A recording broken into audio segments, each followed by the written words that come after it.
pourquoi il y a un petit verre d'eau et un plus grand verre d'eau, mais avec la même quantité d'eau dans les deux? C'est pour qu'il y ait une première question. Voilà, c'est pour lancer la discussion. Je vais faire le placement comme d'habitude. Il y a des places là. Bon, bah merci d'être là, tout le monde. Ça fait plaisir de voir une belle salle après une semaine où on a eu aussi 4 belles salles pour les 4 films. Je vais commencer par mes remerciements habituels, parce qu'il y en a quand même pas mal à faire. Il y a beaucoup de gens qui nous ont appuyés, donc je voudrais remercier 24 Images et le Conseil des Arts du Canada qui soutient toutes les rétrospectives du cinéma moderne. La délégation Wallonie-Bruxelles au Québec qui a soutenu ce programme-ci en particulier. Icarus Film, le distributeur des 4 films. Puis aussi, je voudrais faire un merci particulier à la Cinémathèque TIFF et Andrea Picard qui a permis de nous mettre en relation au début. Dans le fond, on leur a volé Claire. Elle était à Toronto, puis on est allé la chercher. Et je veux bien entendu remercier Claire de nous faire le plaisir de passer la semaine à Montréal. Elle dit qu'il ne fait pas froid, donc ça va. Ah, ça va, il fait pas trop froid, non? Commence un peu. Je pense pas que j'ai vraiment besoin de vous présenter Claire Atherton. Je suis sûre que vous savez qui s'est rendu là. Vous avez sans doute lu aussi la petite biographie à l'arrière du pamphlet qu'on a fait imprimer. Mais je voudrais peut-être revenir sur 2 petites choses de ta biographie qui montrent que tu es arrivée au montage de biais, en fait. La première, c'est ta rencontre avec Chantal, qui s'est pas passée. C'était sur un tournage, une captation d'une pièce de théâtre. Donc peut-être tu peux nous raconter cette histoire-là. Et parce que ça, je sais que ça intrigue beaucoup de monde. Plus fort, ok. Tes études en langue et civilisation chinoise et ton intérêt pour la philosophie taoïste que tu relis beaucoup à ta pratique de montage. Donc si tu peux nous expliquer un peu ça. C'est une longue question. Non, ouais, c'est-à-dire qu'il faut commencer par le début, en Ouais. fait. Il faut commencer par le début. Non, en fait, je sais pas pourquoi j'ai très vite senti que j'avais besoin. En fait, je commence pas du tout par ni par la culture chinoise ni par Chantal, mais je sais pas pourquoi j'ai très vite senti moi assez jeune que j'avais besoin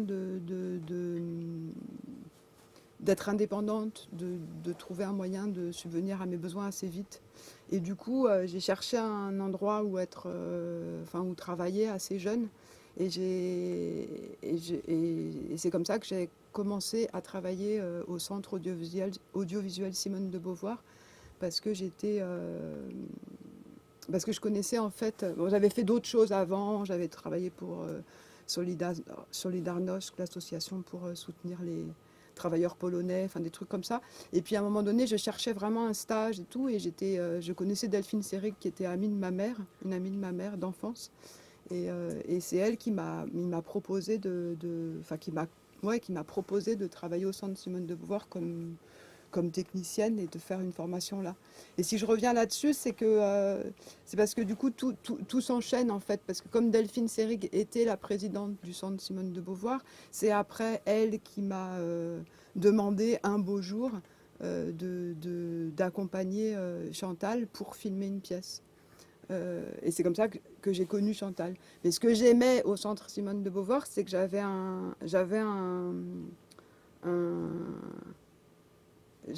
une fonction, enfin un rôle je devais vraiment assurer un travail technique et aussi d'organisation et de rangement. Et j'aimais beaucoup ça. C'est-à-dire que c'est pas du tout. J'aime bien dire ça parce qu'on est fait de plein de matières différentes, et évidemment, je parle plus volontiers et plus souvent du taoïsme parce que j'ai l'impression que c'est plus important, et je vais y venir. Mais en même temps, il y avait ça avant, et souvent les choses sont faites de différentes strates et on ne sait pas comment en fait comment une vie se construit. Et on ne sait pas comment une vie se construit, on ne sait pas non plus comment un film se construit. Et c'est vraiment la même, pour moi, c'est la façon dont on conduit une vie. on ne sait pas très bien où est-ce qu'on va arriver. Et c'est au bout d'un moment qu'on regarde en arrière et on voit toutes les petites choses qui nous ont amenés à cet endroit-là.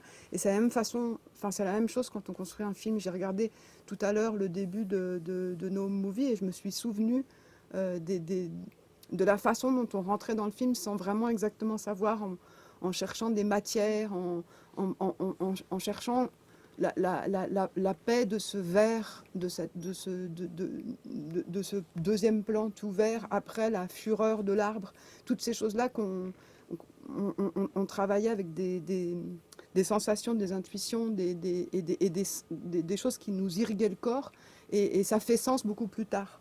Ça fait sens. Quand j'ai revu le film là, et ça fait longtemps que je ne l'avais pas vu, et j'ai l'impression que tout fait sens, mais fait sens à chaque fois différemment. Et voilà. Bon, donc je reviens à la question de Charlotte, quand même.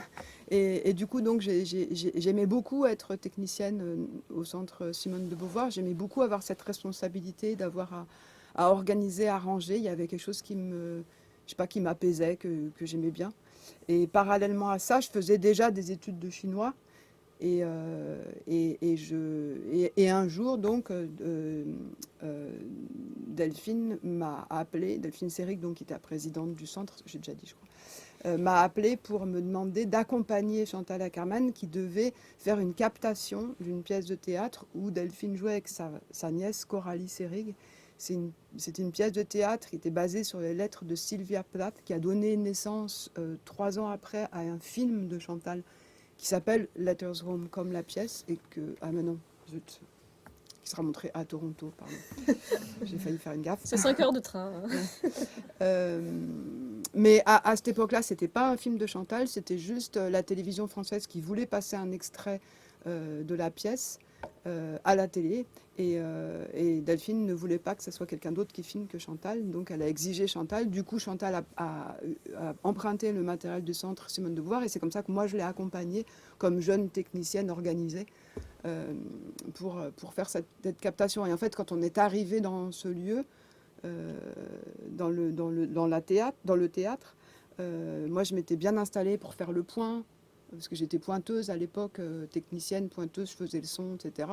Et assistante, quoi. Et Chantal devait filmer, et au bout de assez peu de temps, elle m'a dit « Vas-y, filme-toi, je suis mal installée ». Et donc je me suis retrouvée, j'avais 21 ans, et je me suis retrouvée en train de filmer une pièce avec Chantal, et elle m'a dit « Je te ferai le point ».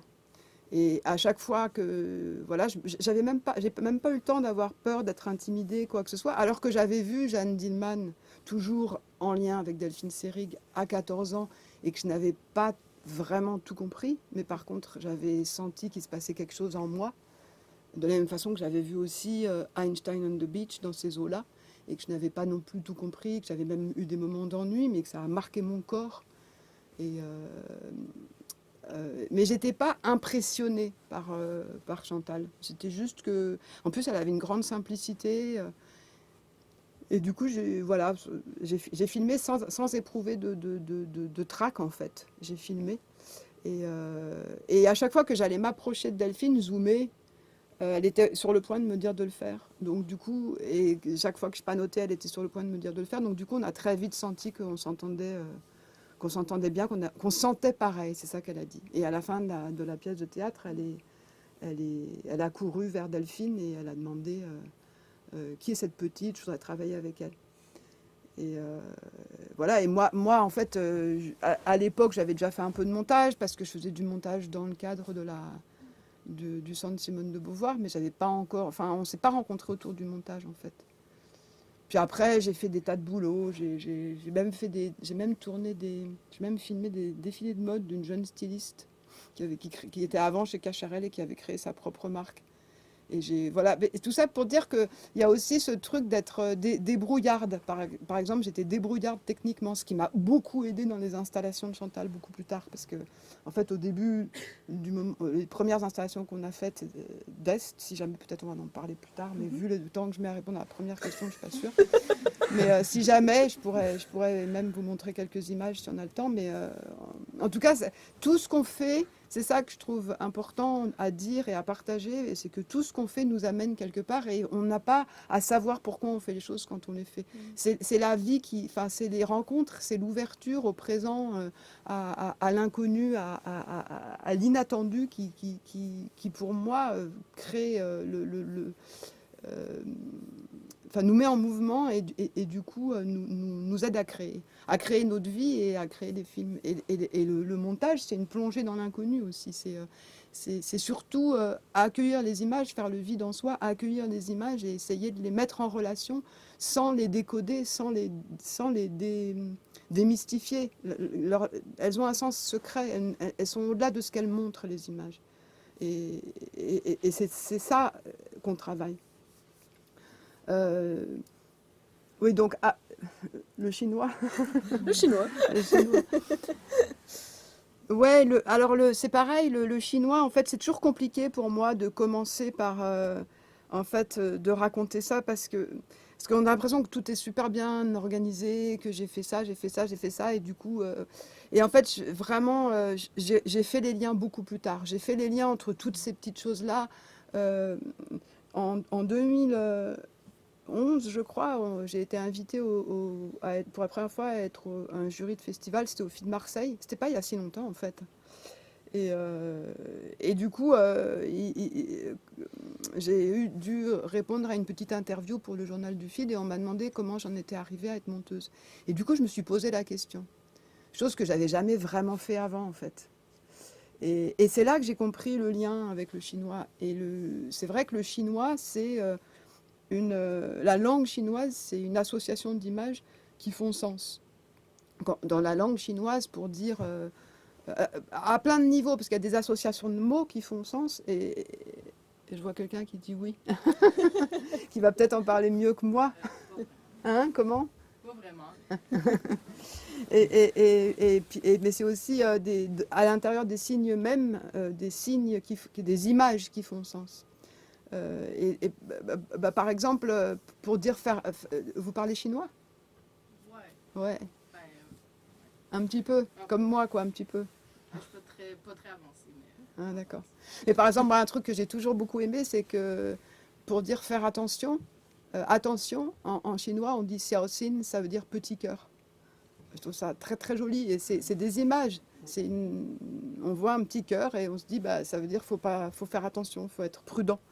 Il y a d'autres choses, pour dire se promener, on dit sanbo. Sanbo, c'est éparpiller ses pas, si on traduit en français, non? À peu près, hein? Ah bon, voilà. C'est peut-être pas éparpillé, peut-être égrené, je sais pas, mais en tout cas, bout, c'est les pas, et moi, j'ai toujours entendu, enfin bon, Ouais, bref. ça veut dire pas. Voilà, c'était éparpillé un peu. Monter des poules. Ouais. Enfin voilà, il y a des tas de choses, et puis dans les caractères, dans la langue chinoise, le caractère pour dire la maison, c'est un toit avec un petit cochon en dessous. Tia, vous voyez pas? Enfin bref, on va pas faire, on a l'air de... Apparemment, Finalement, c'est une leçon de chinois. Non, on va faire un débat après, mais... Enfin voilà, puis il y a le fameux caractère, alors là on en pense ce qu'on veut, mais pour dire bien, c'est la femme et le fils. On pourrait dire peut-être pourquoi pas la femme et la fille, ou je sais pas, mais c'est comme ça. En tout cas. Non, mais en tout cas, c'est des images, en tout cas, voilà. C'est des images qui font sens.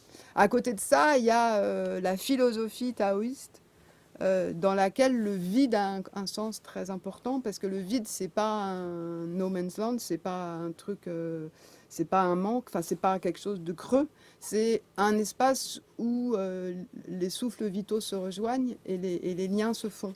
Et donc, c'est un endroit très important. Et c'est important, par exemple, dans la peinture chinoise, le vide, on travaille beaucoup le vide pour justement laisser une place au spectateur pour qu'il puisse vivre l'œuvre dans son propre corps et pas uniquement la subir.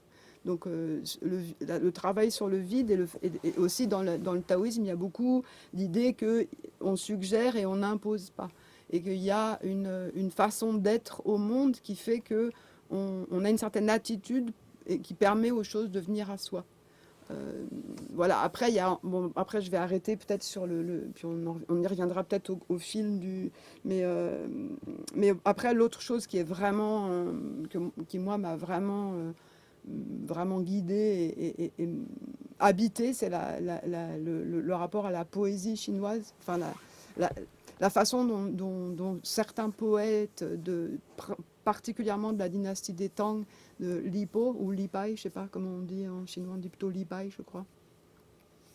Un poète donc de la dynastie des Tang, mais bon, il y en a plein d'autres.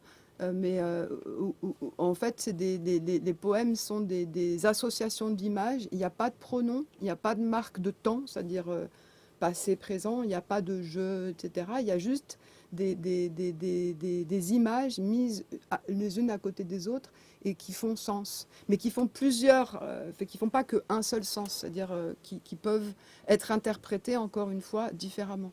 Et toutes ces choses-là, en fait, comme j'ai commencé le chinois assez jeune, et qu'après j'étais à la fac en chinois et que j'étais baignée, enfin bercée, enfin je sais pas comment dire, imprégnée plutôt de tout ça.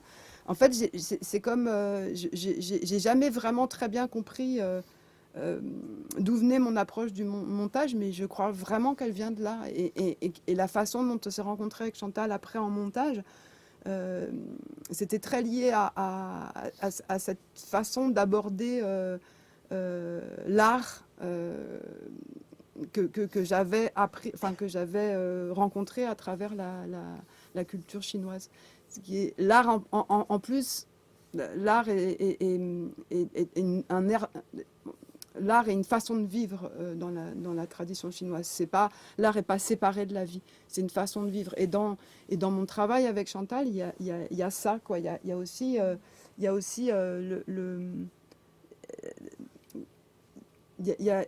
a l'idée qu'on ne fait pas un film pour délivrer un message, mais pour mettre en mouvement, mettre les spectateurs en mouvement. Et c'est vraiment exactement, enfin c'est là dans la poésie chinoise. Quand je dis en mouvement, c'est ne pas être... vous avez vu Sud, par exemple, je l'ai dit l'autre jour, mais il y a des gens qui sont filmés, par exemple le shérif est filmé avec beaucoup de respect. Et il est beau dans son cadre, même si ce qu'il dit est terrible, il n'est pas condamné. Il n'est pas le mauvais et nous, on n'est pas les gentils. Parce que si lui, il est le mauvais, nous, on est tranquille. Or, on est tous responsables du monde dans lequel on vit. Et la façon de faire du cinéma de Chantal, c'est une façon qui nous met en face des choses, c'est une façon de nous pousser à nous mettre en face des choses, en face de nous-mêmes et en face de et de questionner notre regard sur le monde, et pas de condamner, parce que la condamnation des mauvais, c'est rassurant, mais après on est tranquille, quoi. Voilà, en gros, et le lien entre... Il n'y a aucun lien entre Chantal et le taoïsme, à part moi, en fait. Je suis sûre qu'on va revenir à un moment donné sur cette notion de l'absence, du vide, de la place qu'on laisse au spectateur. Mais j'aimerais peut-être que tu élabores un peu sur quelque chose qui est revenu quand même plusieurs fois pendant les différentes périodes de questions-réponses. C'est-à-dire que dans votre travail de montage, vous ne cherchiez pas à imposer un sens, à savoir dès le début qu'est-ce qu'on veut délivrer comme message, qu'est-ce qu'on veut raconter comme histoire, mais que vous montiez vraiment à partir des images, des sons, de la matière, des textures, etc. Ben oui, mais c'est ce que j'ai... Oui, c'est vrai. On ne savait jamais très bien... On ne savait jamais très bien ce qu'on voulait dire. Chantal est toujours partie sur une envie de film, mais sans savoir exactement ce qu'elle allait... Les films se révélaient au fur et à mesure du montage, en fait. Et c'est souvent même à la fin, une fois que le film était fini, qu'on a pu mettre des mots. Ça fait partie de toute cette façon cette façon d'aborder l'art, quoi. Et les films même bougent encore aujourd'hui. Je veux dire, moi, des fois, quand je revois certains films, je les sens pas de la même façon parce qu'ils sont pas fermés dans un sens, ils sont pas verrouillés. C'est des films qui sont très ouverts. Et la façon de les... C'est vrai que la façon de recevoir les images et de ne pas les, comment dire, les classifier, les définir tout de suite, mais respecter leur mystère en montant le film, rend le film lui-même vivant et pas un objet, pas justement ce qu'on essaye de nous faire croire, un produit. Peut-être je peux regarder, parce que Chantal a écrit un très très beau texte sur cette façon je pense que je l'ai peut-être là. En fait, c'est un texte qu'elle a écrit après avoir fait Sud. Alors, je vais peut-être mettre un tout petit peu de temps à le trouver parce que je ne savais pas ce que j'allais... Mais si je le laisse, ce serait bien parce que c'est vraiment... Excusez-moi. Hein. Je vais profiter que Voilà. Claire cherche pour vous inviter à intervenir à n'importe quel moment. Je sais que notamment il y a des monteurs dans la salle, on aimerait vraiment vous entendre parce que vous aurez peut-être des questions que nous autres non-monteurs n'aurons pas. Donc c'est un dialogue, c'est un échange, n'hésitez pas à prendre la parole à n'importe quel moment.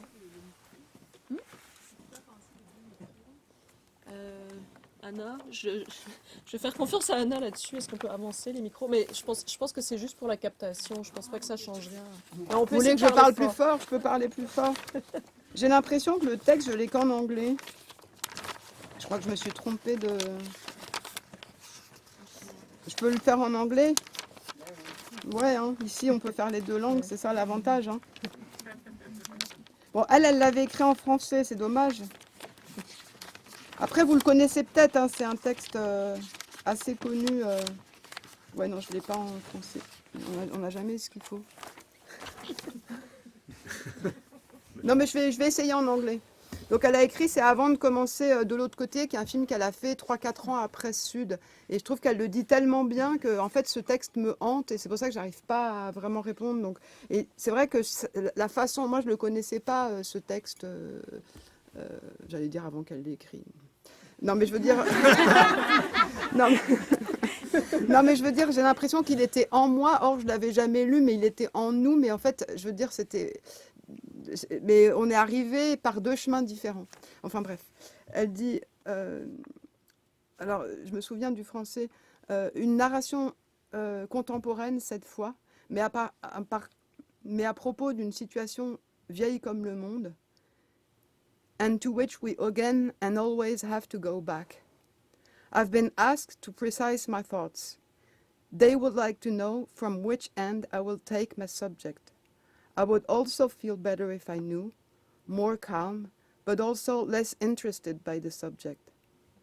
Because what fascinates me and frightens me also when I want to make a documentary is to discover while doing. To precise my thoughts would be for me to go against the project of a documentary and frightens me a little bit. Because while I'm doing it, I'm like driven blindly, entre parenthèses, à l'aveuglette. I become a sort of sensible sponge flake, which would have a floating hearing and from which would be revealed after a long moment the film. Ça va? Non mais, what frightens me is not to think, but to lock up a documentary in some pré-pensée, pre-thinked, whereas what I'm trying to do is to arrive on the scene of the crime, totally virgin, and to let the matière of the documentary come and occupy myself and not the contrary, which is of course impossible, because you always arrive somewhere with everything you carry with you and which is part of you. Moi, je trouve que c'est vraiment... Bon, il est très beau en français, vous pouvez le trouver. Il se trouve, hein, ce texte, mais c'est vraiment, vraiment je veux dire, l'essence de notre travail, quoi. Cette façon, et c'est vraiment la même façon, la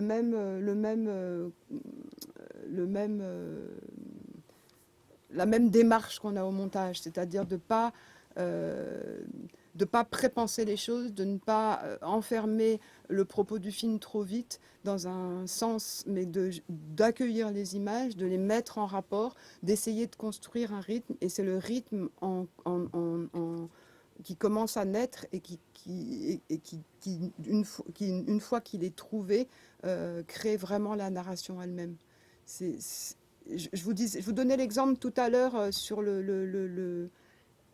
l'arbre de No Movie, le premier plan, et ensuite le calme du plan vert, et ensuite la petite chaise. En fait, ce qui m'a guidée dans ces premiers plans, c'est vraiment quelque chose de très physique, c'est-à-dire la tension de cet arbre avec le vent, quelque chose d'une fureur et en même temps d'une résistance d'un petit arbre tout frêle. Et il y avait besoin c'était pas possible de rentrer dans l'histoire de la mère de Chantal, enfin de Chantal et sa mère, directement. Il fallait cette espèce pour se sentir un peu comme décoiffé, quoi, par quelque chose. Mais après ça, il y avait besoin de calme. Donc ce plan vert, qui est en fait un essai que Chantal avait fait avec un Nikon, un appareil photo Nikon qu'elle voulait éventuellement utiliser pour un film. Elle avait fait plein d'essais.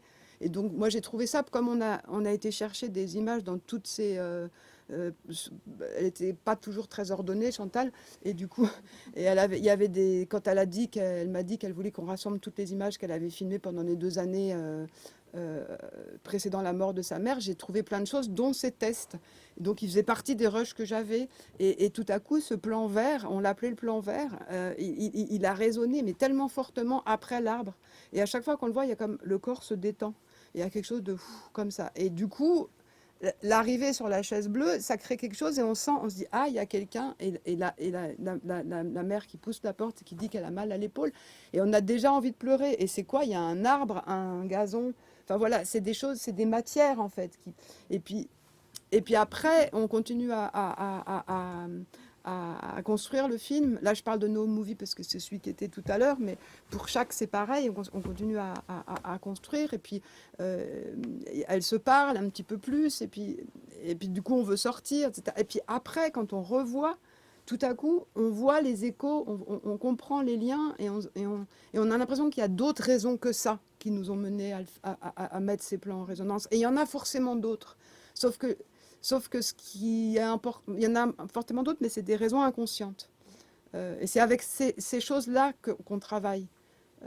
Et c'est pour ça que je trouve qu'en montage, on a une grande responsabilité en montage, parce que en tournage, il y a forcément des choses qui échappent au réalisateur. Et aujourd'hui, on demande beaucoup aux jeunes réalisateurs de savoir exactement ce qu'ils veulent dire quand ils vont faire un film. Pour convaincre, pour trouver de l'argent, il faut savoir ce qu'on va dire, comment on va le dire, qu'est-ce qu'on va utiliser comme méthode, le dispositif, toutes ces choses-là, ces mots qui sont terribles. Et du coup, non mais c'est vrai, c'est terrible. Et comment vous allez le montrer? Et comment vous allez mélanger les images? Comment vous allez... Mais là, ce film-là, imaginez, comment vous allez mélanger une histoire d'une mer avec des plans d'un désert? Comment vous justifiez? Comment va se passer le montage? Enfin, toutes ces questions auxquelles vous devez, enfin, s'il y a des réalisateurs, répondre dans les dossiers, c'est terrible parce que ça arrête tout. Du coup, on est obligé de passer par là parce qu'il faut trouver de l'argent. Une fois qu'on filme, forcément, il y a des choses qui vous échappent parce que c'est le tournage et qu'il y a des choses qui vous échappent, et tant mieux. Le problème, c'est quand on arrive en montage, là, il y a un endroit, il y a comme il y a comme la peur qui revient, la peur et toute la tension sur les épaules des réalisateurs et leurs responsabilités. Et nous, au montage, il faut qu'on les aide à dépasser cette peur-là et à trouver l'essence même du film et à accueillir tous les moments qui ont été qui ont échappé au tournage, parce que le film, il est là. Il n'est pas dans ce qui est prévu, il est dans l'imprévu. Parce que sinon, n'importe qui on pourrait faire des films par des robots. Mais ce qui fait qu'il y a un film, ce qui fait qu'il y a un regard, c'est quelque chose d'inexplicable. C'est quelque chose de pas... Ça ne veut pas dire qu'il n'y a pas de réflexion, qu'il n'y a pas de pensée, bien sûr que non. Mais la pensée et l'intuition ne sont pas opposées. L'intuition est forte si la pensée est en dessous. Je vois ça souvent comme un champ labouré. La pensée, c'est un peu le labour de la terre. Si on ne laboure pas, la terre, elle est toute sèche et rien ne pousse. Donc l'intuition, ça va. Mais si on pense, pas penser comment on va faire, mais penser, questionner, bouger, regarder, vivre, accueillir, tout ça, c'est de la pensée. Et à ce moment-là, ça nourrit le film Et nous, au montage, on accueille ça et on met en résonance. Et après, il y a des choses magnifiques qui se passent. Mais si les monteurs ont peur, du coup, ils demandent trop, ils vous demandent trop. Enfin, je dis vous, je sais pas qui sont des monteurs, des réalisateurs, des spectateurs, enfin, on est tous tout un peu. Hein. Mais si on doit tous dire ce qu'on doit faire, mais même dans nos vies, hein, les jeunes, c'est pareil. Il faut déjà dès le début qu'ils sachent quel métier ils veulent faire, comment ils vont y arriver. C'est terrible. Donc voilà, moi c'est pour ça que j'ai l'impression que le montage, j'ai l'impression que c'est aussi ma façon de faire du montage. Je la vis comme un positionnement politique aussi. C'est-à-dire de revendiquer le fait de travailler une matière sans savoir exactement où on va et en la laissant vivante et en créant, en essayant peut-être pas de créer, mais en tout cas de susciter de la pensée et du mouvement. C'est pour ça que je trouve que c'est politique et que le montage est un endroit extrêmement important. Enfin, ça paraît évident en fait, mais il faut juste le dire. Une fois qu'on l'a dit, ça paraît évident. Mais sinon si on disait le montage est politique, c'est pas évident au départ, mais en fait c'est évident.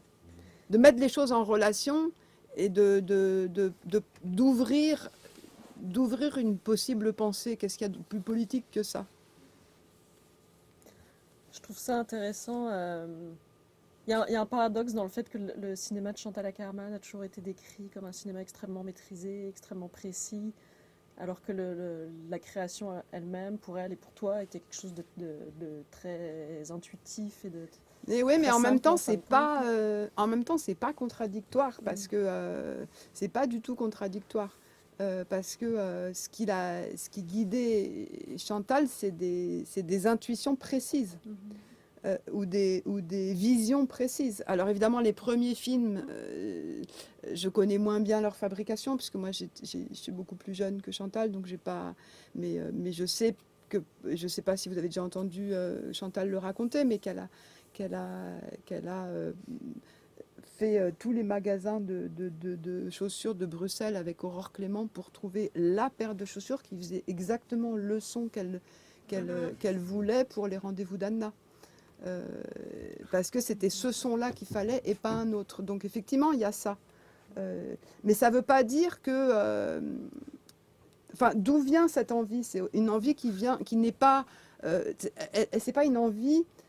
comment dire? C'est pas quelque chose qu'elle peut justifier, sur lequel elle peut argumenter. Je veux des talons parce que le bruit de crêpes sur le truc, ça fait écho au bloc de l'Est.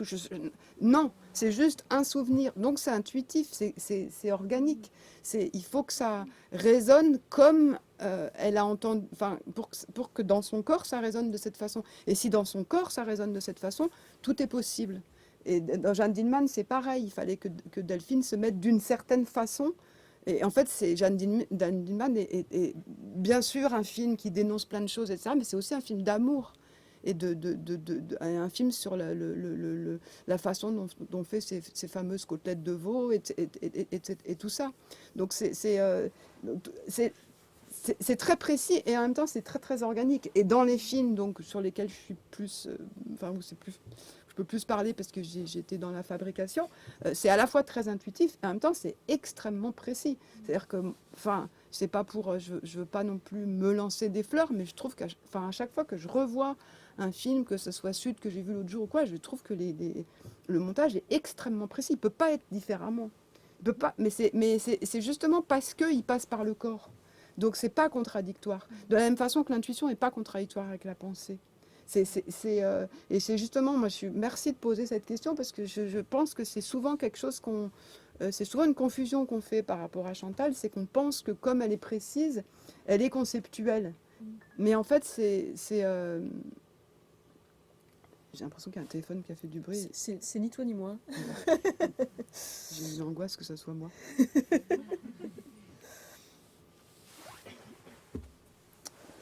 On aime bien toujours commencer par le commencement, fait que je vais encore parler des débuts.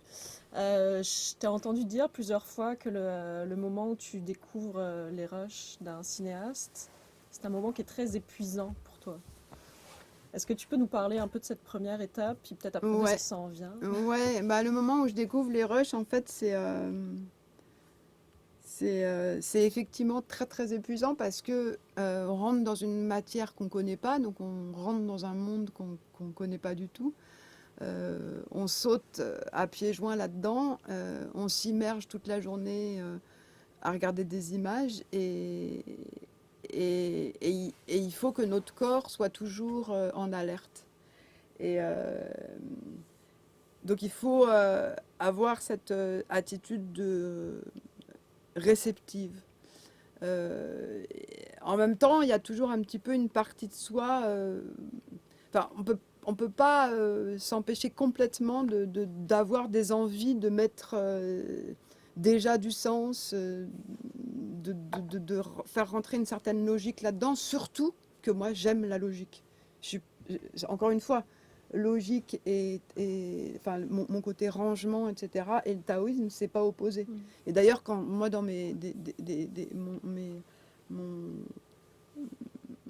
ma table de montage est toujours extrêmement rangée. Je veux dire pas forcément la table, mais je veux dire les dossiers sont très très très bien rangés. Toutes les fenêtres de tous les dossiers s'ouvrent au même endroit. Même si je dois le faire à la main. Parce qu'il y a des monteurs qui travaillent avec des fenêtres qui s'ouvrent absolument partout, il n'y a pas de couleur, c'est tout gris, tout moche. Je peux pas, moi. Et ils travaillent avec des chiffres horribles, là, avec tous ces mots, MVI, je sais pas quoi, là. Ah, moi, je peux pas. Donc, moi, j'enlève tout ça. Ils ont des petits numéros avec parfois des petites références aux lieux où ils ont été tournés, des choses comme ça. Et ensuite, à partir de là, je les mets dans des dossiers, je les câline, quoi, vraiment. Et Mathieu me demandait l'autre jour si quand je découvre les plans, les images, enfin, quand je vois les images, si je me rends compte tout de suite si les plans vont avoir la durée qu'ils ont dans les rushs, s'ils vont l'avoir en entier. Enfin, si je me rends compte en découvrant les rushs de la durée qu'auront les plans dans le film. Et en fait, il m'a dit que c'était une question naïve, et en fait, elle est si peu naïve que je y repensais depuis qu'il m'a posé la question l'autre jour. Et en fait, j'ai l'impression que chaque plan, bon, il y en a qui me parlent pas, hein, c'est forcément. Il y a des gens qui vous parlent moins, il y a des plans qui vous parlent moins. Mais des plans, en fait, me parlent d'une certaine façon, et j'ai l'impression qu'ils me racontent chacun une histoire quand je les découvre. Donc cette histoire-là, il faut y être réceptif. Et donc, aussi, non seulement y être réceptif, mais être capable d'écrire sur un cahier. Enfin, moi, c'est un classeur, parce que comme ça, après, si jamais je vois pas les rushs dans l'ordre, je peux les remettre dans l'ordre. Parce que c'est toujours le truc de la classification. Donc, mon classeur, c'est... parce que je veux toujours avoir un classeur dans l'ordre du tournage. Ça, c'est pour moi, c'est hyper important. L'ordre du tournage, je le perds jamais. Après, je le chamboule, hein, mais le classeur, il faut qu'il soit comme ça, parce que sinon, ça veut dire qu'il y a une autre logique qui va venir dessus. Et cette logique, qu'est-ce qu'elle veut dire ? Je vais commencer à classer les rushs dans le classeur, de les mettre par thème, ou je sais pas quoi. Déjà, c'est trop. Donc, je veux juste un ordre qui est bête, qui est l'ordre chronologique. Donc, comme ça, il veut rien dire. Et les numéros, c'est pareil, des numéros très neutres, mais qui me permettent de me retrouver très vite. Et après, une fois que j'ai fait le classeur, sur un cahier, je fais un petit peu des résumés du classeur. Enfin, tout ça, mais je suis perdue là. Je pense. Oui, c'est ça. Je pense les plans qui me racontent des histoires. Et puis, donc il faut avoir pourquoi c'est fatigant, parce que il faut non seulement être prêt à recevoir les images et les sons, mais prêt à aussi écrire dans le classeur de quoi. J'écris toujours à la main, hein, mais de façon à ce que ça puisse rappeler l'émotion de la découverte. Si on écrit mal ou qu'on est fatigué, on a la flemme, on dit ah ça je m'en souviendrai. Ben non, c'est le mot qu'on va écrire, il va faire s'il y a beaucoup d'heures, il y a quand même besoin de temps en temps d'un petit rappel, quoi, de quelque chose qui, et la façon dont c'est écrit va faire le lien à notre mémoire, en fait. Bon, après, ça m'arrive aussi des fois justement de travailler sans regarder jamais les notes, pour justement travailler avec la mémoire et avec l'oubli.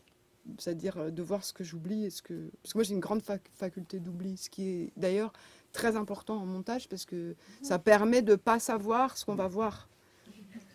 Ben, c'est vrai. C'est vrai. Mais cette faculté d'oubli, je pense qu'elle est aussi très liée à ce besoin de ne pas décoder ce que je suis en train de faire. Et je te regarde parce que je reviens à la question d'avant, de pas comprendre exactement ce que je suis en train de faire et de laisser le film naître et me parler plus tard. Il y a comme quelque chose que je fais bien attention un mystère que je fais bien attention de préserver. Même dans les scénarios, même quand je monte des fictions, j'ai toujours une espèce de rapport extrêmement, un espèce de flou sur le scénario. Je sais jamais exactement où on en est. Il y a quelque chose que je comprends pas tout, quoi. Mais c'est bien. C'est bien et je ne demande jamais. Je ne demande jamais d'explication au réalisateur. Pourquoi il a fait ça? Qu'est-ce qu'il veut dire? Surtout pas. Parce que sinon, c'est comme si après, je vais essayer de rentrer dans les clous de ce qu'il m'a dit. Je vais essayer de tordre les images pour qu'elles correspondent à ce qu'il veut ou elle veut. Mais c'est pas si simple ce qu'on veut.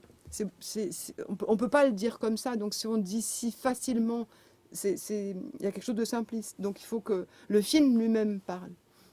Et j'ai d'autant mieux aimé la question de Mathieu, décidément j'y reviens encore, que donc tous ces plans me racontent des histoires, mais c'est normal que je puisse pas savoir quelle durée ils vont avoir dans le film, puisque le film c'est une autre histoire. Et donc le film c'est pas un recueil de nouvelles. Donc forcément il va falloir prendre des morceaux de certains plans et les faire résonner avec des morceaux d'autres plans qui vont raconter une autre histoire. Parfois, il y a un plan qui va être dans sa durée et à ce moment-là, l'enjeu, c'est de l'amener. Mais voilà, j'ai pensé à cette histoire d'histoire. Il y avait déjà une question, je crois. Alors on va la Charlotte. prendre. Bah oui. Non, mais c'était pour vous rappeler la question de Mathieu. Ah, d'accord. Non, On a tous aimé la question de Mathieu. Ouais. Est-ce que vous croyez qu'il y a un seul film dans tout le matériel? Alors ça, c'est... Moi, oui. Moi, oui, parce que Pourquoi? Parce qu'il y a un seul film fait à ce moment-là par ces gens-là. Il n'y a pas de... Un film, il est fait de son histoire.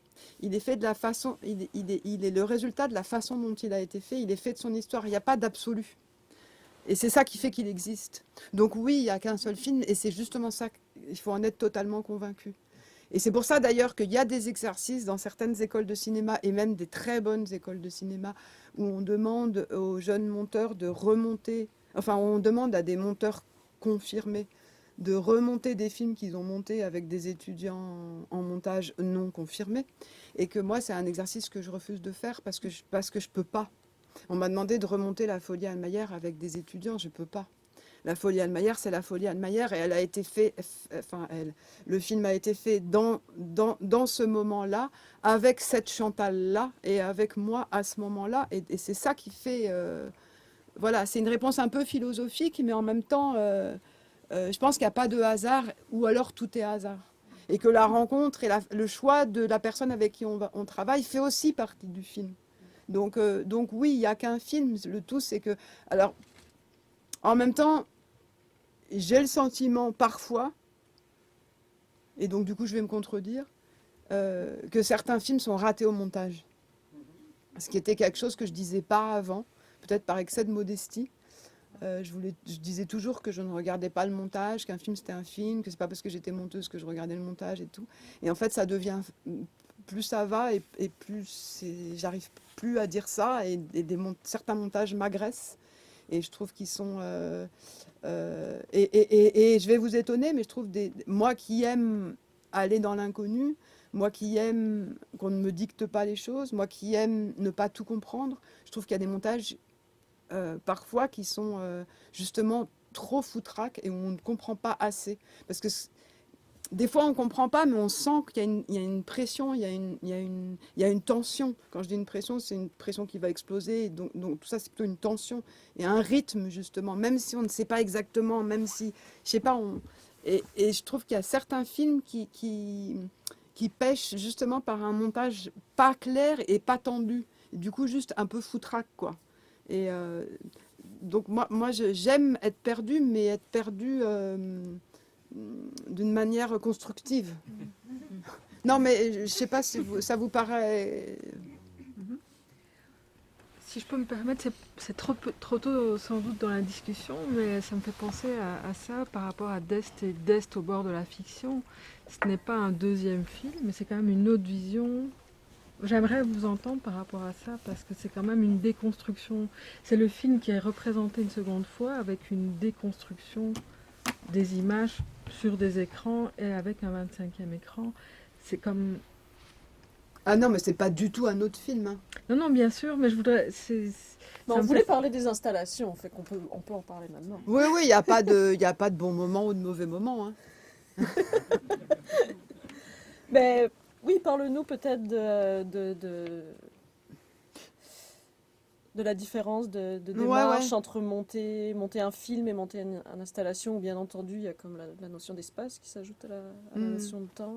Ce que j'ai oublié de vous dire quand j'ai présenté nos movies tout à l'heure, je ne sais pas si vous étiez là, enfin j'imagine il y en a certains qui étaient là, mais parce que j'ai dit que quand on a commencé nos movies, en fait on ne savait pas qu'on allait faire ça, je devais rencontrer Chantal pour faire une installation.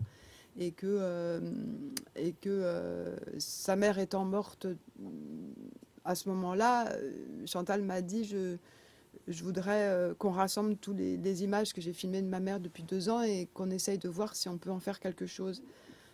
Et du coup, on a travaillé en même temps l'installation et en même temps le film. Et je vous ai raconté que le film, il est né, qu'on a commencé à travailler les images de la mère de Chantal, et puis petit à petit, il nous a paru évident qu'on allait mélanger les images de la mère de Chantal avec les images de l'installation qu'on faisait sur l'autre table de montage. Ce que j'ai par contre oublié de vous dire, et qui du coup concerne les installations, c'est qu'on a quand même fait l'installation. Et que l'installation, elle, s'est appelée « De la mer au désert ». Donc c'est pour vous montrer à quel point les choses, de la mer, M-E-R, et puis entre parenthèses le E. Du coup, il y a quelqu'un qui posait la question de la mer et la mer à Tel Aviv. Mais là, c'était... Voilà.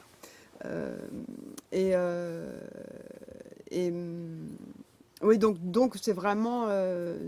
J'ai oublié de vous dire que ça, j'aime ces hasards de croisement là, le fait que l'installation et l'installation qu'on a faite à ce moment-là, c'est la petite forme, enfin c'est comment on dit, l'embryon ou le pré, enfin c'est comment on dit.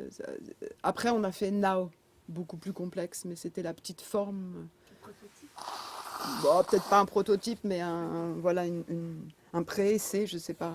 C'est une installation sur 3, uniquement sur 3 écrans, alors que Now on a 7 et a beaucoup de sons. Enfin bref. Oui, Dest, c'est...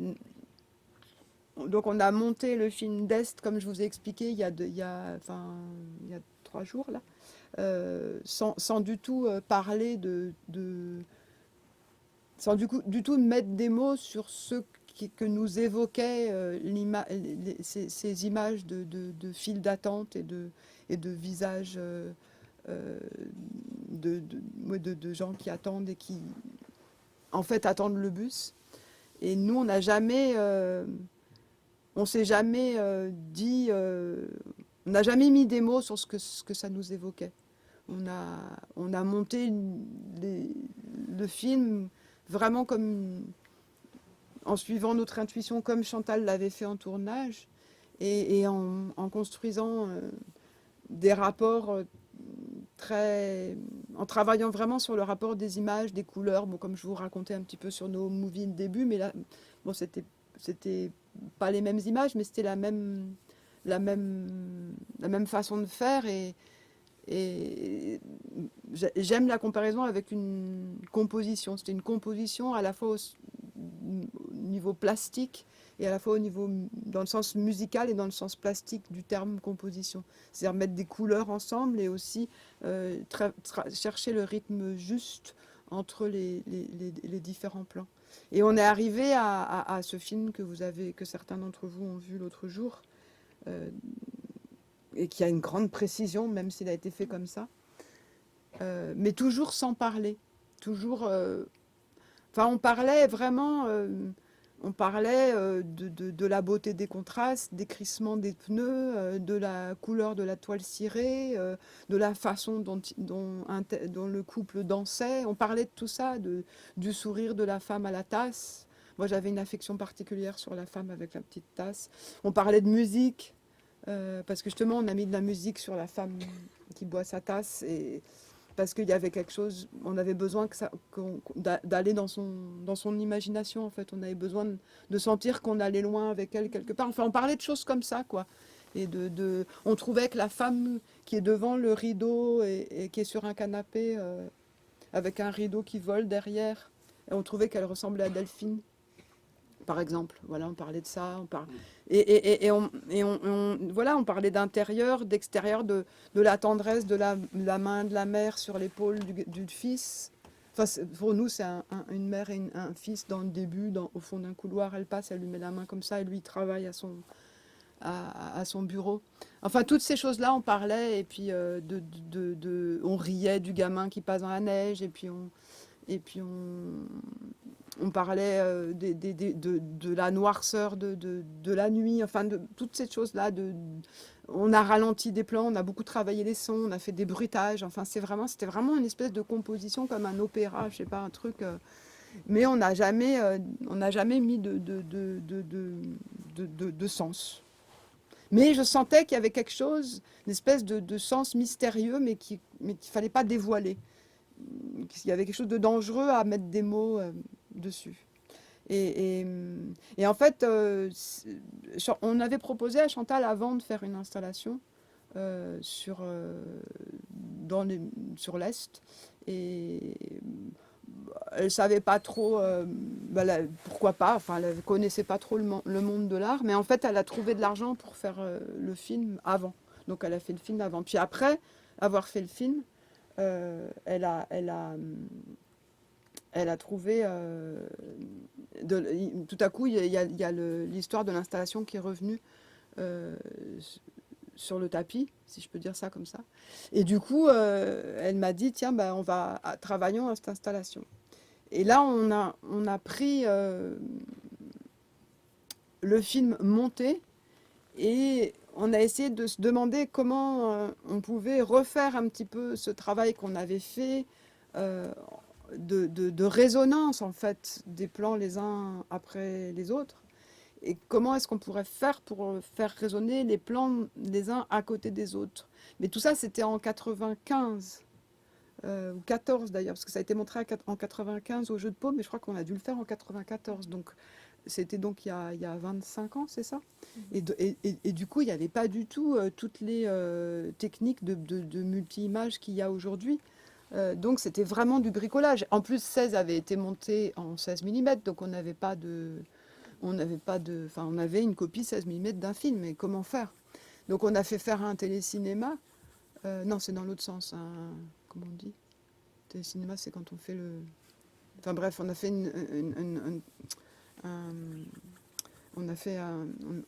on l'a numérisé en fait, enfin, sauf que ça s'appelait pas comme ça à l'époque, on l'a mis sur une cassette vidéo, le film, et on a monté des petits modules comme ça de films, du film, et on a essayé de les mettre l'un à côté de l'autre. Mais à l'époque, le montage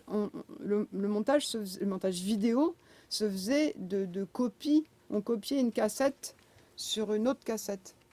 Sinon, il y avait le montage film qui, lui, se faisait en coupant et en collant avec du scotch. On avait monté d'est comme ça.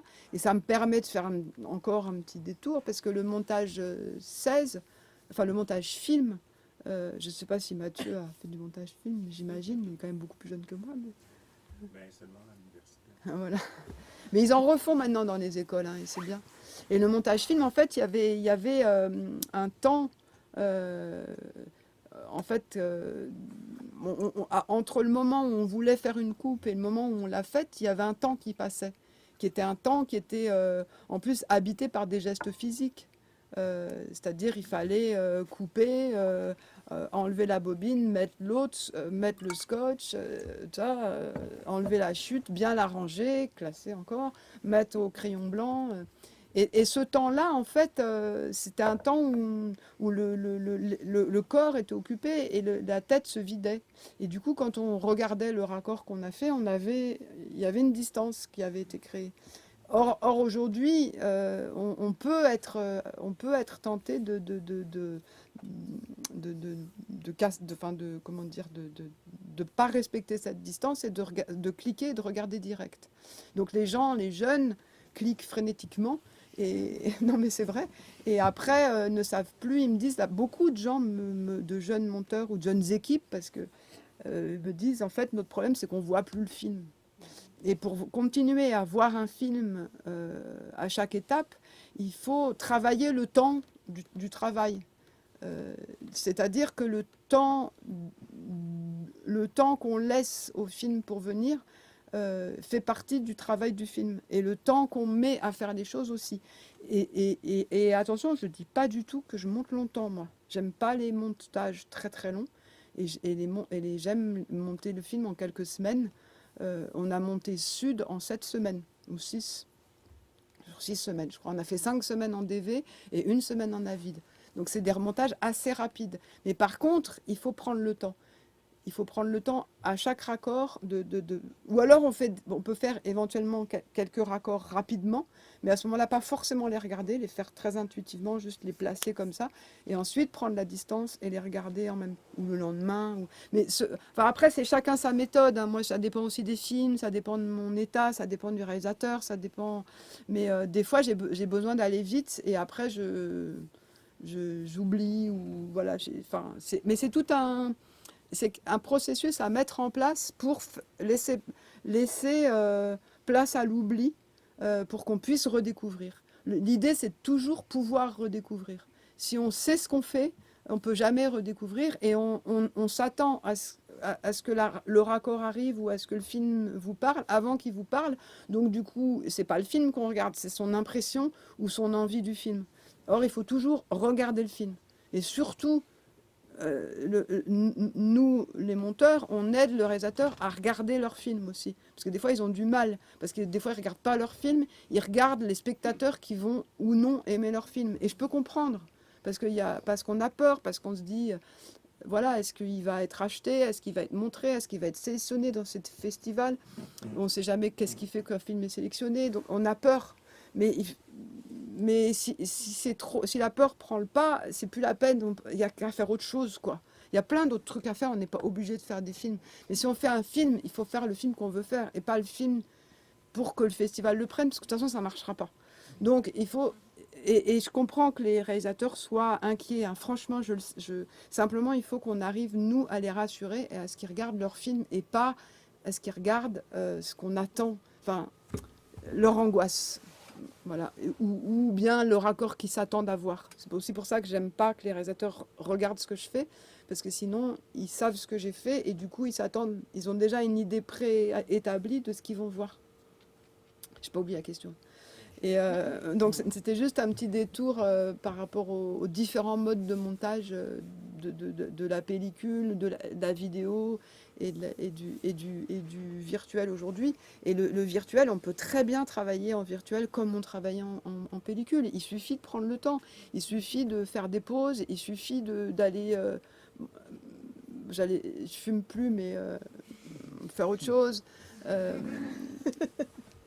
De sortir, d'aller regarder par la fenêtre. Bon, c'est génial quand on a une fenêtre dans la salle de montage, mais ici, il y en a. Voilà, de pas être dans ce truc frénétique. Je trouve c'est vraiment, vraiment, vraiment important et ça fait partie du film. Donc voilà, je reviens au fait que du coup, on était en vidéo. En vidéo, on copie d'une cassette à une autre. Du coup, c'était vachement bien, par exemple, que j'ai été technicienne au centre Simone de Beauvoir, parce que tout ce qui était câblage, machin, tout ça, je connaissais très bien. Et du coup, on a fait comme ça des petits modules. Et on s'est dit qu'il fallait... on a essayé... Je ne sais plus comment on est arrivé à la durée de 4 minutes, mais on a essayé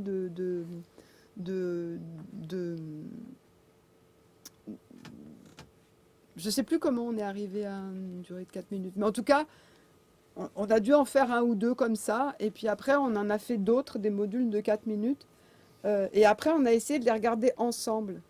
Et donc c'était compliqué. Alors on en a mis 2 ensemble pour les regarder, donc ça c'était assez simple, sur un banc de montage vidéo, il suffisait de faire play au même moment, et on avait 2 moniteurs, donc voilà, on regardait. Mais on a senti que 2 ça allait pas, parce que 2 c'est, il y a, je sais pas, c'est quelque chose de pair, il manque... les Chinois, ils ont toujours dit, encore le Chinois et Chantal, mais il y a 1, c'est l'unité, 2, la dualité, et 3, l'infini, en fait. Et du coup, et d'ailleurs, on a souvent monté nos plans, d'ailleurs, à la fin de nos movies, il y a 3 plans, avant de revenir à l'intérieur, les 3 plans fixes. Souvent, souvent c'était par 3. Pas toujours, hein, parce que, en fait, des fois, c'était pas ça, parce qu'en fait, des fois, c'était 3 plans et on arrive quelque part, ou des fois, c'était 2 plans et on arrive, mais on disait toujours que c'était 3, de toute façon, parce que ça dépendait comment. Non, mais bon. Mais tout ça, c'est des trucs de rythme aussi, hein. De toute façon, c'est une façon de... Chantal, elle aimait bien dire qu'on tapait, que pour savoir la durée d'un plan, on tapait sur la table, on se disait qu'il fallait qu'on tape sur la table au moment où il fallait couper, et qu'on tapait toujours en même temps. Ça, elle aimait beaucoup raconter cette histoire. Mais quand une fois, on n'a pas été d'accord sur une durée, ou on a trouvé qu'il y avait une faiblesse à un moment donné d'un film, et d'une version d'un film. Et moi, j'ai dit qu'un plan était trop long, et au même moment, elle a dit qu'il était trop court, ou je sais plus, ou l'inverse. Et Chantal a tout de suite dit, mais on est d'accord, ça veut dire qu'il y a un problème. Donc c'est juste qu'il faut qu'on travaille le problème et qu'on trouve d'où il vient. C'est pas évident de travailler. C'est ça aussi. Quand des fois on sent qu'il y a un problème, on va à l'endroit du problème et on fait des bêtises. Alors qu'en fait c'est pas forcément l'endroit du problème. Parfois c'est avant, et parfois faut pas se précipiter parce qu'on va dans l'excès inverse. Après il faut aussi connaître ses défauts en montage. Moi je sais que je peux être radical. Je peux être trop radical dans un sens. C'est-à-dire je sens un truc tellement fort et ça m'agresse que je vais corriger un peu trop loin. Donc je braque à gauche, quoi. Mais je le sais. Donc je sais que je fais un petit peu moins que ce que je penserais, par exemple. Ça aussi, je me connais, donc c'est comme ça que je choisis les premières durées. Parce que je sais comment je sens, donc voilà. Après, les durées, elles s'affinent toujours, hein. Donc voilà, on monte, et puis... et du coup, on se dit qu'il faut 3, et là, du coup, on a repassé... on n'avait pas deux magnétoscopes umatiques, c'était de l'umatique ou du BVU à l'époque, c'est des cassettes grosses comme ça, mais vous ne devez pas connaître, hein, mais c'est des dinosaures pour vous, ça. Mais j'ai monté un film comme ça avec Chantal, tout un film. Letters Home, c'était monté sur de l'umatique. C'est-à-dire que c'était monté avec on copie une cassette sur une autre, c'est-à-dire on prend le plan, on le met à tel endroit, ensuite on va chercher un autre plan, on le met à la suite. Et on ne pouvait pas... Pour Letters Home, on n'a même pas pu changer le premier montage, parce que sinon on perdait de la qualité. Donc on a monté du premier coup. Et c'était notre premier montage en plus. Du coup, après, tu commences comme ça, tout est possible, quoi. Mais je crois que j'aurais jamais pu faire ça si j'avais pas 22 ans, quoi. C'est plonger comme ça dans un... On regardait les prises, c'était une fiction. Elle avait fait refaire... C'était la pièce de théâtre Letters Home avec Delphine et Coralie Séric, sa nièce. Et il y avait des prises, donc, parce qu'elle avait refilmé sur scène la pièce de théâtre, qui est magnifique, et remis en scène. Et donc il y avait des chants, des contre-chants, etc. Et ben on ne regardait pas toutes les prises. Quand c'était bon, on se disait on y va. Et on ne regardait pas les dernières. C'est hallucinant quand on y pense aujourd'hui. Aujourd'hui, qu'on se couvre de tout, on fait 50 fois trop de trucs, on les regarde 18 fois, on les montre au producteur 36 fois. Enfin, pas moi, mais je sais que c'est hallucinant d'avoir fait ça. J'arrive pas à y croire encore aujourd'hui, quoi, qu'on n'ait pas regardé toutes les prises de Delphine, comme si elle avait su. Déjà qu'elle a trouvé qu'on a trop couvert sa voix avec la musique. C'est un film qui est plein de musique. Oh, je vais vous donner trop envie de le passer. Peut-être vous pourrez le passer un jour. Tout est possible, hein. Ouais. Maintenant qu'on a fait ça, tout est possible. Voilà. enfin voilà. Et du coup, mais on n'avait pas 3 magnétoscopes pneumatiques, donc on avait. Vous connaissez le VHS? Non plus, oui, ça quand même. Quand même. Donc on a fait une copie en VHS du 3e écran, et donc on a du coup on lançait les trois magnétoscopes ensemble. Donc ça c'était un petit peu plus compliqué parce qu'il fallait 3 mains et pour regarder qui allait avec lequel de ces de ces séquences allait avec laquelle, et fabriquer des triptyques en fait. Et comme on en avait fait genre 26 ou 27, et on en a choisi 24 par groupe de 3. Donc l'installation de Dest, elle est faite de 8 triptyques de 3 images. Et en fait, elle est montrée sur des moniteurs qui sont sur des piédestals à peu près à cette hauteur-là. Et peut-être tout à l'heure, je vais vous montrer des images de ça du coup, mais je voudrais en arriver justement parce que ce que je trouve très très très beau et très intéressant avec cette installation-là, parce que c'est que ça ouvre plein de sujets, c'est que quand on travaillait, Chantal m'avait dit à la fin du montage de Dest que ça lui faisait penser aux images que tous ces visages qui attendaient lui renvoyaient, quand elle a vu le film fini, lui renvoyaient, le faisait penser à évoquer pour elle d'autres images de gens qui avaient été déplacés dans des camps, et qu'elle savait bien que c'était pas vrai, mais c'était ça que ça lui évoquait. Et que tout à coup, quand elle a dit ça, et que il y a eu c'est comme ces mots, même là j'ai du mal, je bégaye, c'est comme si ces mots là, si on les avait prononcés au début du montage, ça aurait tout rendu impossible, ça aurait alourdi, parce que ça aurait chargé chaque plan d'une signification qu'il n'a pas en fait, simplement qu'il peut évoquer.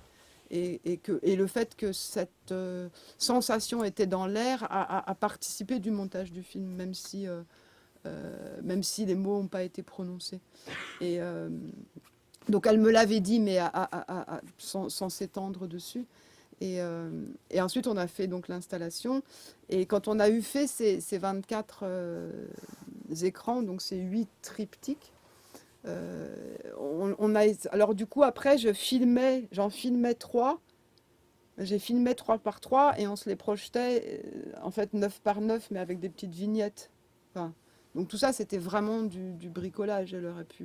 On aurait pu appeler ça aussi homemade, parce que c'était ça le premier titre de No Home Movie, c'était Home Movie pour dire homemade movie en fait. Et on aurait pu l'appeler comme ça aussi, parce que c'était vraiment vraiment vraiment bricolé.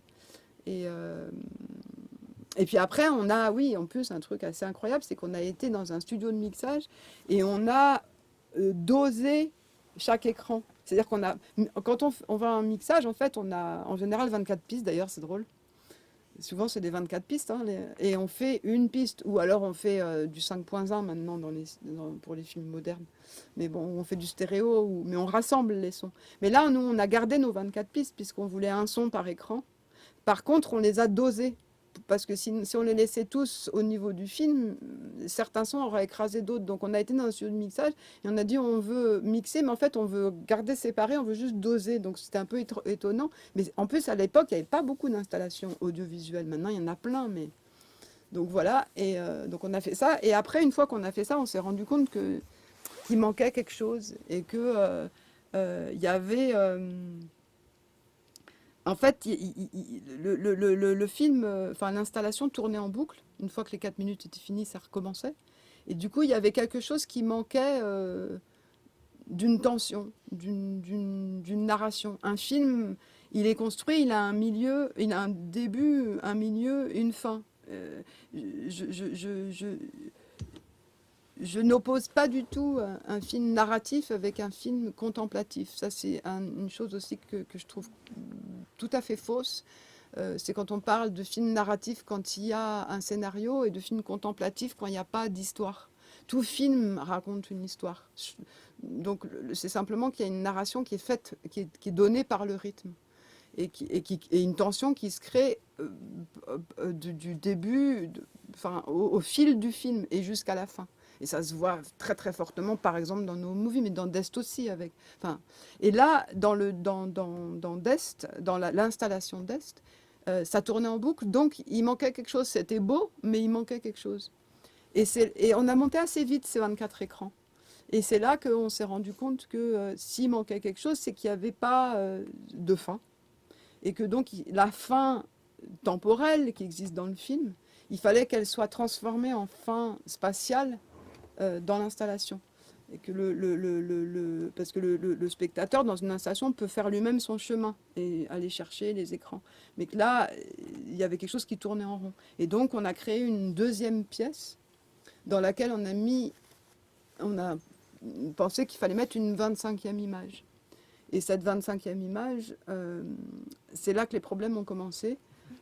On a dû monter les 24 en une semaine, et la 25e, on a dû mettre 4 semaines. Parce que tout à coup, on a senti peut-être que justement, c'était le moment d'accueillir les mots. Et ça a été très compliqué. Chantal a voulu mettre le deuxième commandement en hébreu, ce qui était une belle idée, mais comme lui a fait remarquer la productrice avec qui on avait travaillé, il n'y avait pas beaucoup de gens qui allaient comprendre.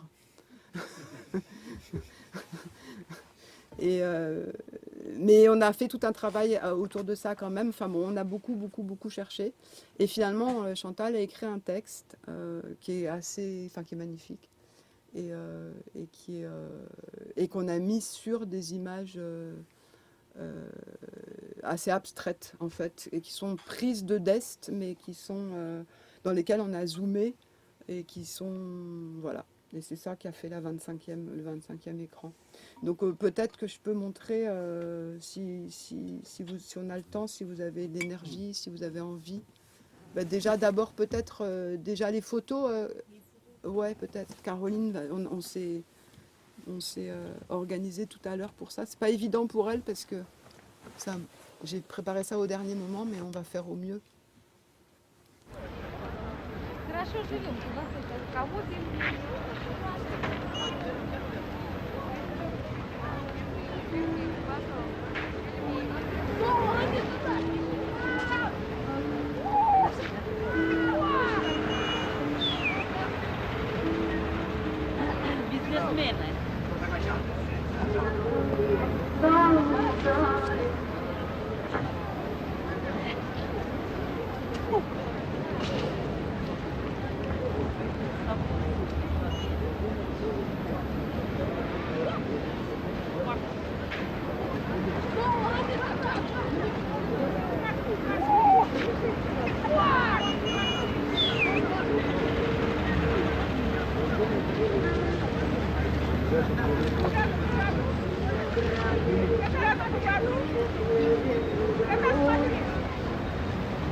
Merci Caro.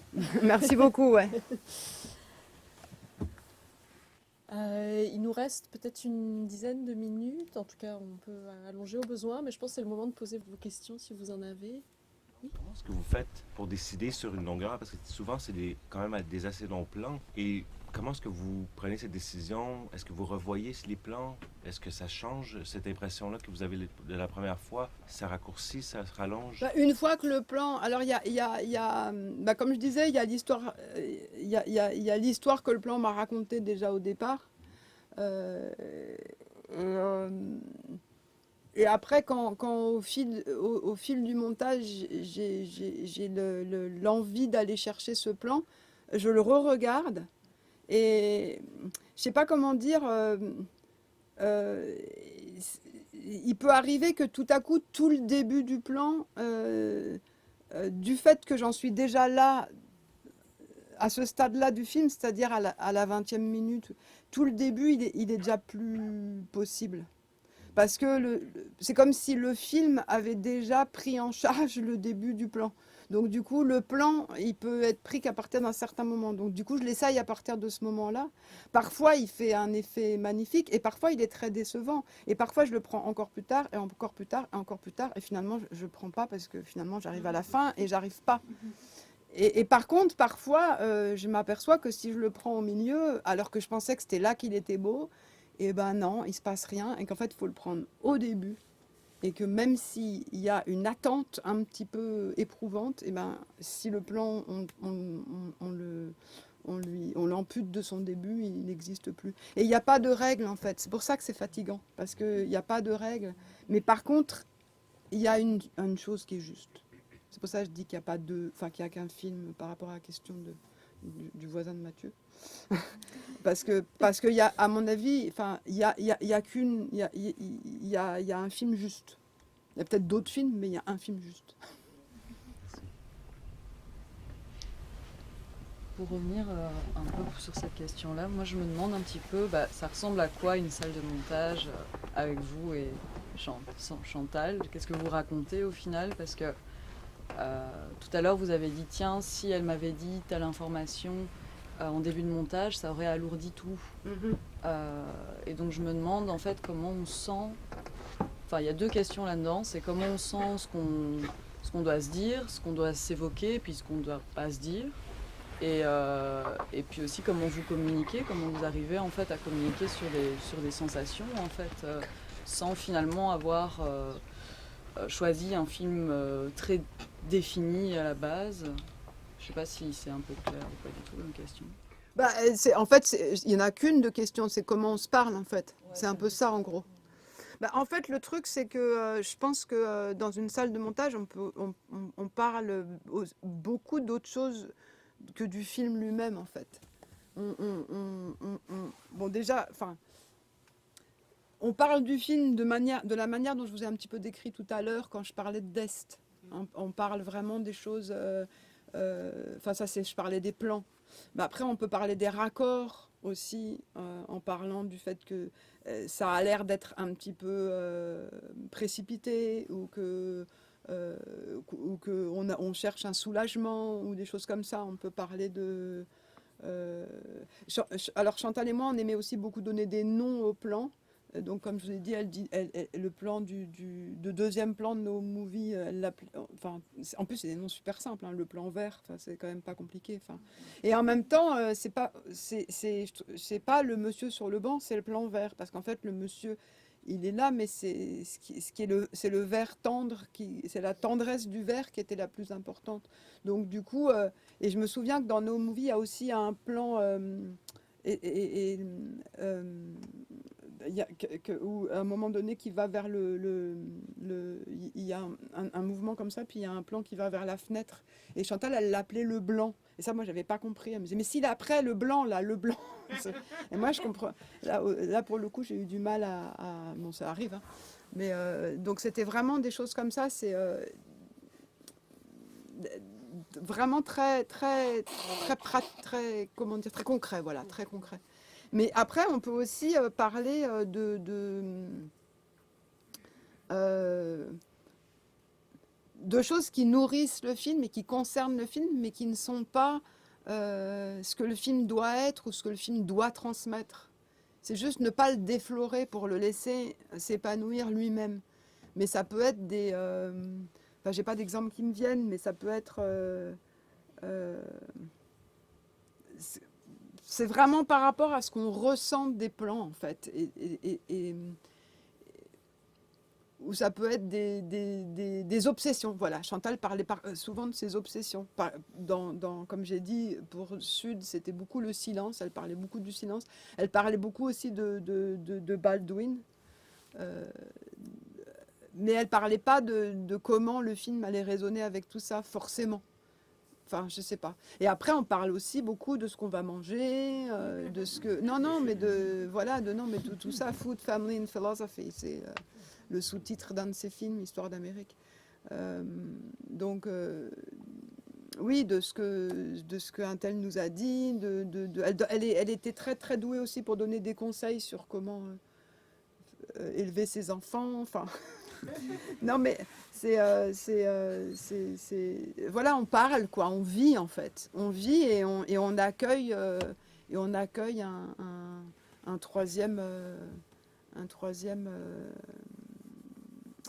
un troisième être dans la pièce, quoi, qui nous parle de plus en plus. Et oui, Chantal, ce qu'elle aimait aussi beaucoup dire, c'est quand un plan marchait pas, ne raisonnez pas. Et elle disait non, mais le film le rejette, et c'est bon signe, ça veut dire qu'il existe. Et ça, moi, j'adorais ça. Et c'est des choses qui rassurent aussi, parce qu'en fait, le film, il est là. Donc, on n'est pas, nous, à avoir à le construire comme on construit une tour où il faut qu'on est ingénieur. Et je veux dire, là, il y a quelque chose où... comme j'ai dit, il y a quelque chose qui est moi, j'adore aussi construire des étagères parce que j'aime organiser, j'aime bricoler, j'aime travailler avec les mains. Mais la différence, c'est que une étagère, elle n'a pas un cœur qui bat. Alors qu'un film a un cœur qui bat. Donc du coup, on a un rapport beaucoup plus intime au film et on peut lui faire confiance qu'il va venir à nous. Il est vivant. Ça éclaire un peu ? Pas vraiment. Hein. C'est vachement dur de discuter, de raconter ce qu'on se disait en salle de montage quand même. C'est difficile. Puis en plus, c'est différent avec, voilà, avec Éric Baudelaire. On rit beaucoup, par exemple. Un réalisateur avec qui je travaille aussi beaucoup maintenant. Enfin, voilà, on parle. Mais bon, le dernier film, par exemple, que j'ai monté avec Éric Baudelaire, ça s'appelle Un film dramatique. C'est un film qui a été fait avec des jeunes de Seine-Saint-Denis, donc de la banlieue parisienne, une banlieue plutôt défavorisée. Il a travaillé avec eux au collège. Et en fait, le film, il donne vraiment... il a vraiment été fait avec eux, avec des images aussi qu'ils ont faites. Et moi, j'ai adoré voir à quel point ces images, justement, étaient fortes. Et parfois plus fortes que les images des professionnels. Et bon, ça, c'est un petit peu à part.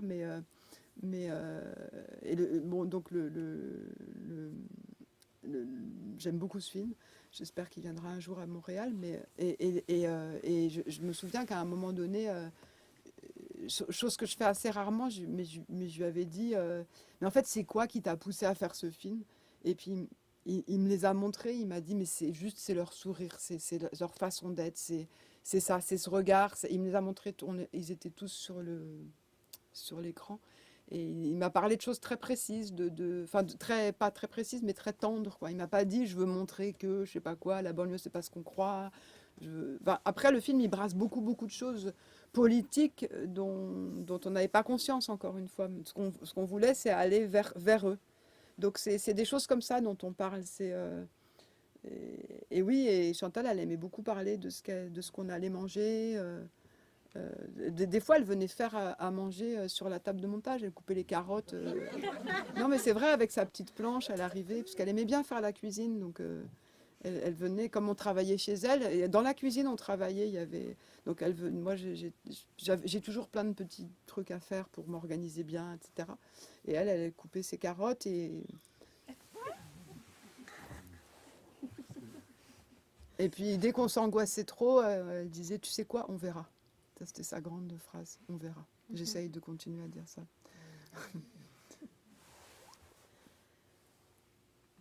Question? Oui. J'aimerais savoir comment vous réussissez à arriver à un résultat qui vous convient à vous et à Chantal. Étant donné que vous dites que quand vous recevez les rushs, vous ne demandez pas tout de suite au réalisateur qu'est-ce qu'il veut. Puis vous montez un peu comme vous le sentez un peu. De ce que j'ai compris. Puis comment vous faites pour finalement arriver à un résultat qui vous convient à toutes les deux, vous mettre en accord? Parce que, en fait, parce qu'on cherche ensemble et puis qu'au bout d'un moment, le film, on le voit et qu'il nous... En fait, quand on sent que le film est... Le moment où on sent que le film est là, c'est le moment où on comprend qui nous parle et qui nous apprend des choses. Voilà. Et donc du coup, quand on sent qu'il commence à nous, à nous faire découvrir des choses, et qu'il y ait des résonances qu'on n'avait pas soupçonnées, on sent qu'on est dans la bonne direction. Après, il y a plusieurs étapes. On le voit beaucoup, le film, on le voit plusieurs fois. On le voit toujours le matin parce qu'on est plus en forme le matin.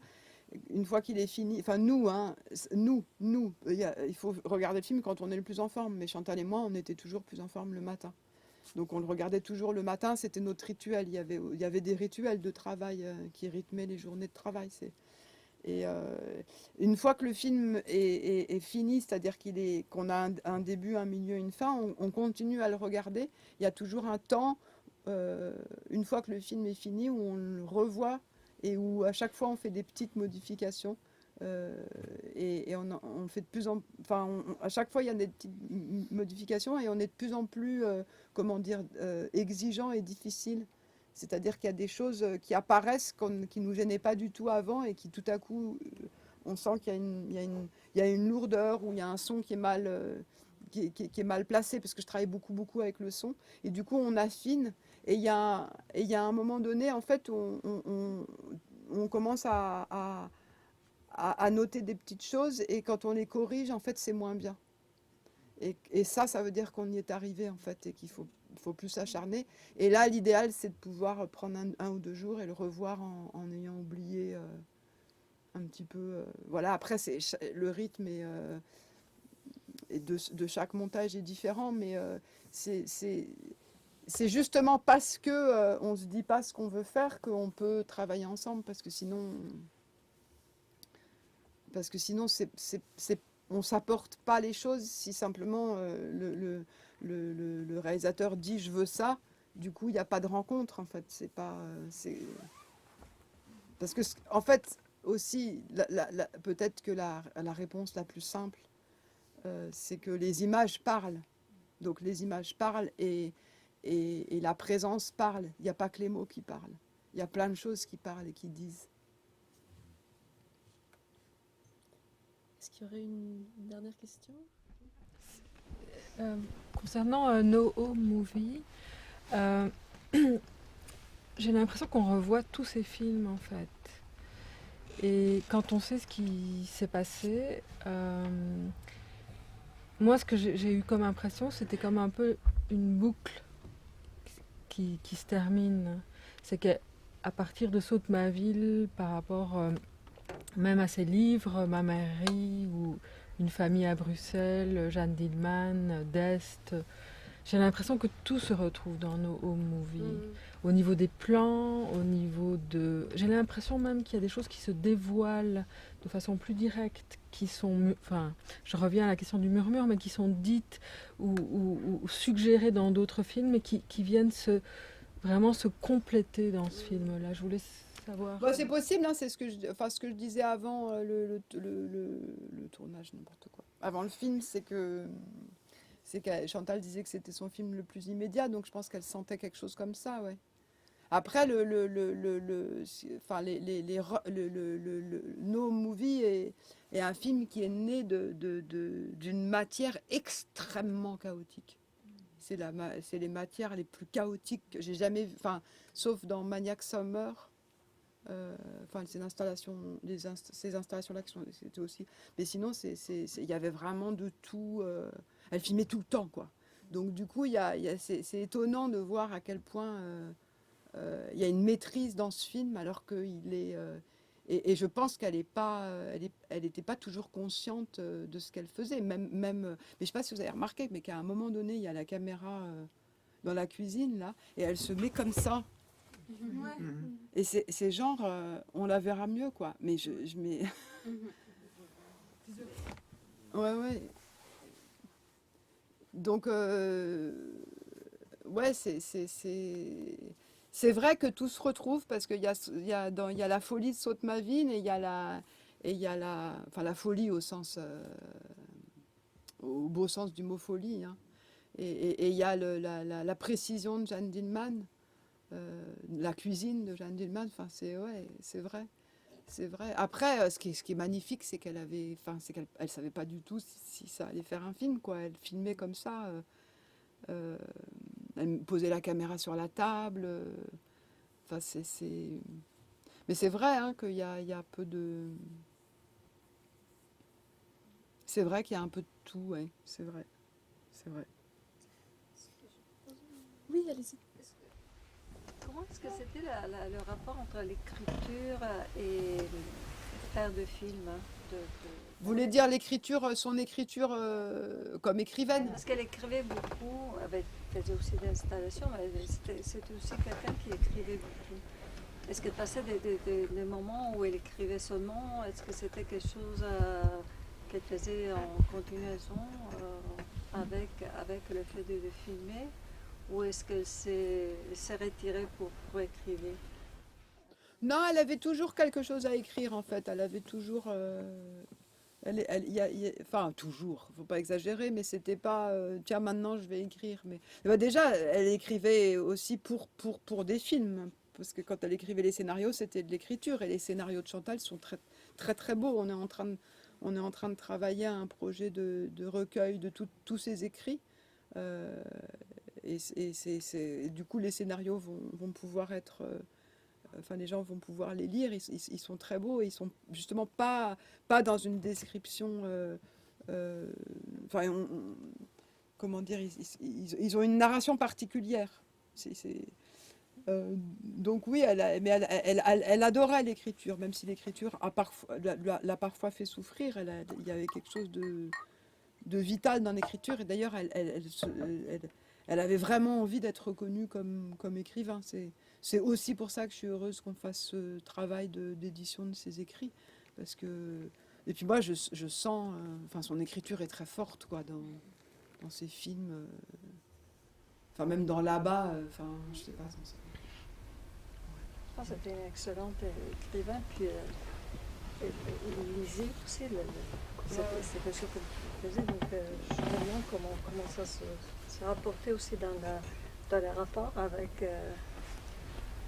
nous, dans les montages, si c'était quelque chose, est-ce qu'elle écrivait des choses Ah non, en montage, elle écrivait pas du tout, jamais. Jamais, jamais, jamais. Elle avait tout dans la tête ou... Non, elle écrivait, elle prenait jamais de notes sur les rushs, jamais, jamais, jamais. Non, son écriture, c'était autre chose. C'était...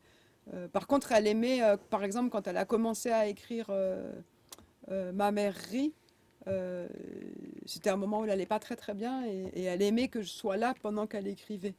Mais elle écrivait son livre. Mais moi, je faisais rien, c'était juste une présence. Mais par contre, elle n'écrivait jamais, elle ne prenait jamais de notes sur les rushs en montage. Moi, je prenais des notes sur les rushs, je prenais des notes sur toutes les projections, je date, je sais exactement où est-ce qu'on en était, etc. C'est une espèce de journal du montage, mais elle, jamais.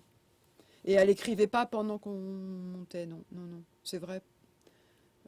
Par contre, elle écrivait, en fait, dès qu'elle faisait pas de film, elle écrivait, en fait. Ouais.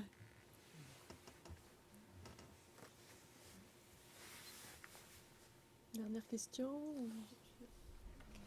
Je voudrais savoir si... parce que maintenant j'ai compris très bien pourquoi dans le livre que je vous montrer, pourquoi c'est Flora Sucessin qui fait l'introduction. Si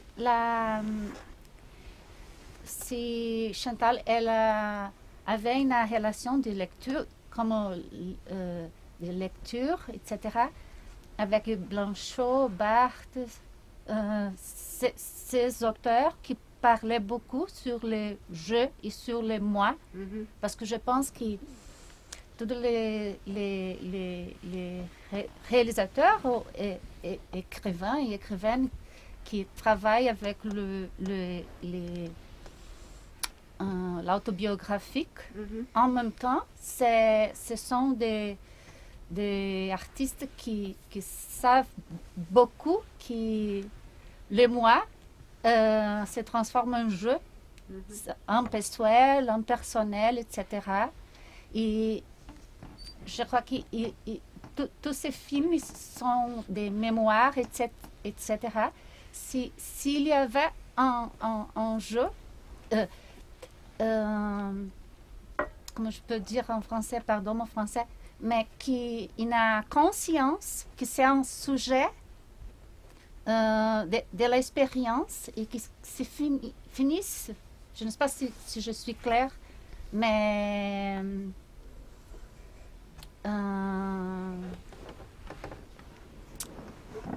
après, parce qu'elle travaillait avec beaucoup de choses très personnelles, mais ce n'est pas ça qu'on voit après. Oui, oui, ça d'accord. Là, la dernière phrase, oui, ça y est. Non, je vous en prie. Non, mais parce que non, mais ça c'est tout à fait vrai. D'ailleurs, Chantal, elle a voulu. On a fait une grande expo en 2012 au Mouka à Anvers, et où il y avait pas mal d'installations, dont la chambre. Donc c'est un panoramique de Chantal, sur Chantal qui est allongée dans son lit dans une chambre, donc très intime, très intérieure, et puis d'autres installations. Et puis il y en avait aussi, il y en avait une tombée de nuit sur Shanghai, où c'était,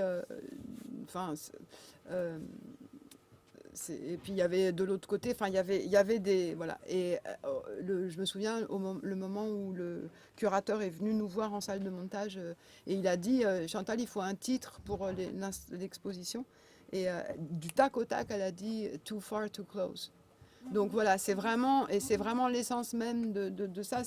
Et d'ailleurs, elle le dit elle dit « je veux faire un film comme quoi il n'y a plus de distance dans ce monde ». Et pour moi, c'est vraiment une phrase vraiment importante. Et c'est la distance d'être près et loin, et comment est-ce qu'en étant loin, on peut parler plus proche, de manière plus forte de la proximité. Et en parlant de l'intime, on parle aussi du rapport à l'extérieur. Et en effet, c'est très intime, mais c'est jamais impudique. Donc c'est peut-être ça, le moi et le je. Moi, je connais pas trop bien, mais en tout cas, c'est vrai que c'est en parlant d'un détail et d'une intimité et de quelque chose de familier qu'on touche à l'universel, et c'est pas en allant dans la psychologisation ou la théorisation. Donc voilà, en effet, oui, il y a et c'est le cœur de ça, c'est quand même aussi Jeanne Dielman. Mais bon, si on regarde Jeanne Dielman et Dest, c'est des intérieurs et des extérieurs. Et il y a cette histoire du regard. On regarde et on est regardé. Enfin, il y a... Donc oui. Après, elle citait pas les philosophes.